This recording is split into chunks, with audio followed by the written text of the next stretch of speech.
Hello મિત્રો, આ વિડીયોમાં મેં કેટલીક મજેદાર ક્ષણોને કેપ્ચર કરી છે. બાળકો સાથે ક્રિકેટ રમવું એક બહુ જ મજાની વાત છે. બાળક સાથે બાળક બની જવું પડતું હોય છે.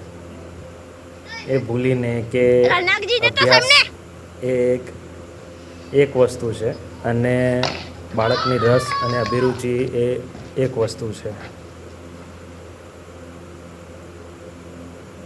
બીજું કે બાળકને શું જોઈએ છે એ ધ્યાન આપવું જોઈએ. ખરેખર થોપી દેવું એ બાળકના માટે યોગ્ય નથી. બાળકના સંપૂર્ણ વિકાસ માટે એને જરૂરિયાત પૂરતી દરેક વસ્તુ એને મળી રહે, 360 ડિગ્રી એનો વિકાસ થાય એ માટે શિક્ષકે તત્પર રહેવું જોઈએ અને બાળક માટે એક એવી છાપ ઊભી કરવી જોઈએ કે આપ એના માટે જ છો. ચાહે પ્રવૃત્તિ હોય, ચાહે મિત્રતાભર્યું વાતાવરણ ઊભું કરવાનું હોય કે ચાહે શિક્ષણ આપવાનું હોય, બાળક એ તમારી સાથે એક ઘર જેવું વાતાવરણ સમજે ત્યારે તમે એક શિક્ષકથી વધારે બની જતા હોય છે બાળક માટે. એટલે થોપી દેવાના બદલે એને એના મનને જીતવું એ બહુ મોટી અમૂલ્ય વાત છે અને હું એ સતત પ્રયત્ન કરતો રહેતો હોઉં છું કે હું બાળકના મનને જીતી શકું.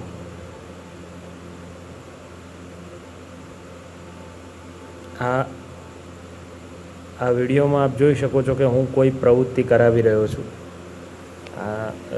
અને બાળકો એની બહુ જ મજાથી એ પ્રવૃત્તિમાં ભાગ લઈ રહ્યા છે. હું એ અભ્યાસની બાબતને એટલો ઊંડાણપૂર્વક લઈ જાઉં છું કે બાળક એને રસપ્રદ રીતે માણી શકે, એને એ અભ્યાસનો જે ભાર હોય એ લાગતો નથી. અને આ દરેક વિષયમાં હું દરેક એની અભિરુચિ રસ પ્રમાણે કરતો રહેતો હોઉં છું. બીજું કે આપ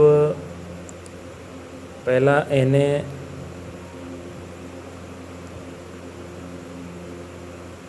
જુઓ કે કોઈ કામને મૂલવવાના બદલે એ શું કરી શકે છે એના ઉપર ફોકસ કરવું જોઈએ અને એ પ્રમાણે એને કામ સોંપવું જોઈએ. દરેક બાળકની ક્ષમતા અલગ અલગ હોય છે એટલે દરેક બાળક શ્રેષ્ઠ હોય એ શક્ય નથી, બરાબર? પણ દરેક બાળકને શ્રેષ્ઠ બનાવવું એ શિક્ષકના હાથમાં હોય છે. એ માટે શિક્ષકે બહુ જ પુષ્કળ પ્રમાણમાં પહેલાં તો પ્રેમ આપવો જોઈએ. બીજું સેકન્ડરી વસ્તુ છે ભણતર, જે એ કેવી રીતે ગ્રહણ કરે છે એની શૈલીમાં એને શીખવાડવું જોઈએ. બાળક જરૂરી નથી કે દરેક વખતે પ્રાથમિક ધોરણે શીખી જ જાય, પણ એને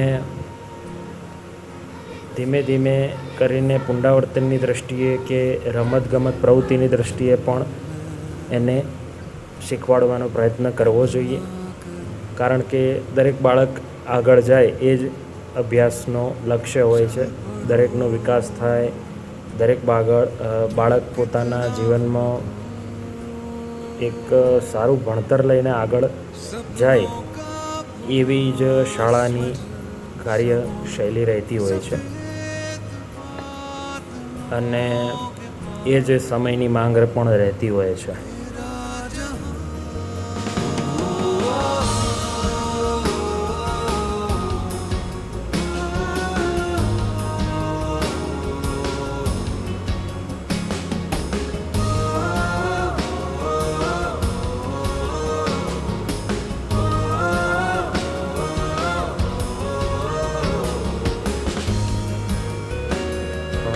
મારું એવું સ્પષ્ટપણે માનવું છે કે બાળક ચોપડિયા જ્ઞાન કરતાં વ્યવહારો અને અનુભવ થકી એ સારું અને સ્પષ્ટ રીતે સમજી શકે છે. એટલા માટે હું બને એટલો પ્રયાસ કરતો રહું છું કે એને પર્યાવરણ સાથે સાંકળી શકું, વૈજ્ઞાનિક દૃષ્ટિએ સમજાવી શકું. દરેક વસ્તુનો વૈજ્ઞાનિક તર્ક શું છે, એની પાછળ શું કારણ રહેલું છે સમજાવી શકું. આ ઉપરાંત હું બાળક સાથે એક મિત્ર કે બાળક બનીને રહેતો હોઉં છું, કારણ કે એમને એવું ના લાગે કે હું અલગ છું એમનાથી. હું એવો પ્રયાસ કરતો હોઉં છું કે જેટલી બને એટલી વધારે કળાઓ એમની સામે પ્રસ્તુત કરી શકું કે જેથી એ મારામાંથી થોડું ઘણું લઈ શકે. અભ્યાસેતર પ્રવૃત્તિઓ, કળાઓ પણ શીખી શકે. એટલા માટે મેં પાછલા થોડા સમયમાં એ પ્રયાસો કર્યા એમની સામે કે જે હું પહેલાં કરતો નહોતો, પણ છતાં મેં મારી લિમિટ્સને પહોળી કરીને એમના માટે મેં અલગ અલગ વસ્તુ, જેમ કે બાળગીતો છે, રમતો છે, સંગીત છે, એ બધામાં મેં પોતે રસ લઈને બાળકો આગળ એક નેતૃત્વ પૂરું પાડવા માટે મેં એ વસ્તુ કરી. કારણ કે મને એમ હતું કે મારા બાળકો જાતે પણ એમાંથી કંઈક લેશે. અને એ વસ્તુ ખરેખર સાચી પડી છે કે બાળકોએ પોતે પણ દરેક પ્રવૃત્તિમાં રસ લીધો છે. ચાહે ચૂંટણી હોય કે